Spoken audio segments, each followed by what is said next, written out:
Саламатсызбы, урматтуу депутаттар, урматтуу чакырылгандар. Алтынбек Мусажанович, өзүңүз айтып кеттиңиз. Сунуштар болсо караганга даярбыз деп. Биздин Нарын облусунда көптөгөн көйгөйлөр бар. Ошол эле оорукана маселеси, школа маселеси, садик маселеси, жол маселелеричи. Өкүнүчтүүсү, жергиликтүү бийлик ушул сиздерге сунуш жибербеген да. Биздин Нарында бир жеке басар бар да. Облустун өкүлчүлүгүч, ошол мэрлерди, акимдерди токтоп өзүм билем болчу. Сизден бир сураныч, тапшырма берсеңиздер, Нарында эмне көйгөй болсо, өзү айтып кеттиңиз го, карайбыз депчи. Карап бериңиздерчи. Ооруканаларыбызды жаңылаш керек, аяка бир оборойлор алыш керек.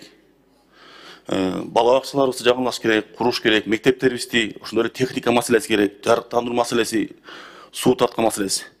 Кечке эле бир жакта карап отура бербей, кыймылдашсын. Бир сизден сураныч, тапшырмаңды бериңиздерчи. Рахмат. Биз карап чыгабыз.